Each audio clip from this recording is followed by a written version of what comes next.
A gente vai mergulhar agora numa história que é quase uma investigação, sabe? Uma busca por justiça histórica no campo da psicologia.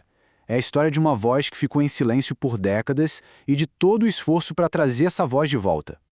E se uma das pessoas que fundou uma área inteira do conhecimento simplesmente sumisse, desaparecesse dos livros, das aulas, da história? Parece loucura, né? Mas como é que uma coisa dessas poderia acontecer? Então vamos lá. A nossa investigação começa com uma figura central, a arquiteta de um conceito-chave, que teve seu nome esquecido de propósito, sistematicamente. O nome dela, Toni Wolff. E aqui está o grande paradoxo. A Toni Wolff não era uma coadjuvante. Não, ela foi absolutamente essencial. Foi ela quem organizou e deu uma estrutura para o trabalho do famoso C.G. Jung. Então, fica a pergunta: como que uma contribuição desse tamanho foi enterrada com o tempo? É essa pergunta que vai guiar a gente. Porque não estamos falando de um esquecimento qualquer, de um acaso. A gente está falando de um padrão de ocultamento. E agora vamos começar a seguir as pistas para entender como e por que isso aconteceu. Agora, para a gente ter uma ideia do tamanho da perda, vamos falar da autoridade intelectual da Wolff, da contribuição mais fundamental dela. Ela não só participou, ela deu nome ao campo. E a palavra que ela escolheu, olha, é muito, mas muito reveladora.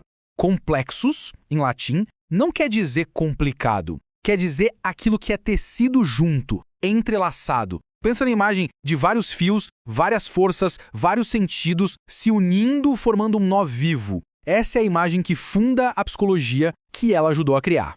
Então, o ponto-chave é esse, olha só. Enquanto o Jung estava abrindo o caminho, foi a Wolff que deu o nome e, mais importante, a estrutura. E por que isso é tão relevante? Porque no texto dela de 1935, ela deu um mapa, uma visão organizada com uma clareza que nem o próprio Jung tinha. Ela fez as ideias virarem algo prático, que podia ser ensinado. E o que é mais curioso é o contraste. Em público, o nome dela quase não aparece. Mas no privado, o Jung reconhecia a genialidade dela. Ele chegou a escrever que o trabalho dela era a fundamentação filosófica de toda a obra dele. Esse abismo, sabe, entre o que ele dizia em particular e o silêncio em público, essa é a nossa primeira grande pista. Vamos seguir em frente, então. Agora a gente vai ver como as evidências começam a se encaixar.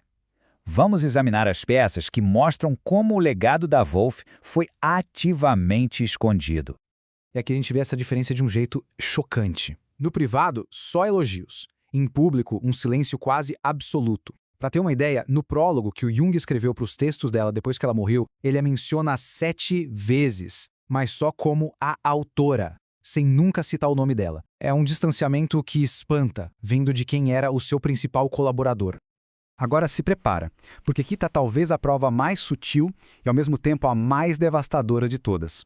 Uma simples nota de rodapé, colocada ali por um editor e que mudou a história toda. A nota basicamente diz que psicologia complexa era só um nome antigo para psicologia analítica, o que é mentira. Para Wolff, complexa era o termo geral, o campo todo. A analítica era só a abordagem do Jung. Essa notinha, repetida por décadas, não só apagou o nome, como diminuiu a visão dela, transformando tudo num sinônimo do trabalho dele. Então a gente vê a sequência dos fatos. Primeiro, a contribuição genial da Wolff. Depois, o distanciamento público do colaborador mais próximo. E por fim, o golpe de misericórdia editorial, que reescreveu a história e reduziu toda a formulação dela a uma nota de rodapé. Mas olha, a história não acaba nesse silêncio. A partir daqui, a coisa muda. A gente sai de uma injustiça histórica e entra num esforço moderno, colaborativo, para consertar as coisas. E tudo começou com uma pergunta simples, genuína. Um pesquisador, o Armando, estava numa palestra e se perguntou em voz alta: ué, por que o termo original da Wolff foi abandonado? E essa pergunta foi a faísca, foi a semente de todo um projeto de resgate. Ele mesmo disse que era como se a própria Toni Wolff estivesse perguntando através dele.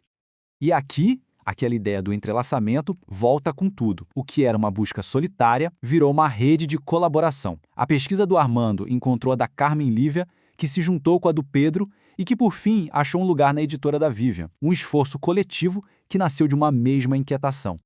E isso tudo nos leva, finalmente, à resolução dessa história, ao resultado concreto dessa missão de restaurar não só a obra, mas o nome de Toni Wolff. O resultado é esse aqui. 2 volumes. Uma publicação monumental. dedicada a resgatar um único legado e trazendo os textos dela pela primeira vez para o português.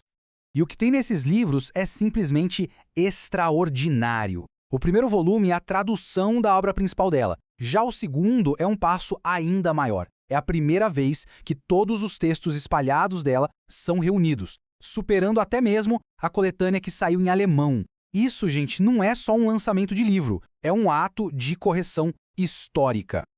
E assim, aquela pergunta lá do começo, por que não psicologia complexa, ela finalmente encontra uma resposta, mas não mais como uma pergunta, e sim como uma afirmação. E mais do que isso, como uma apresentação. Depois de tanto tempo de silêncio, a gente pode, enfim, dizer, enfim, aqui está Tony Wolff.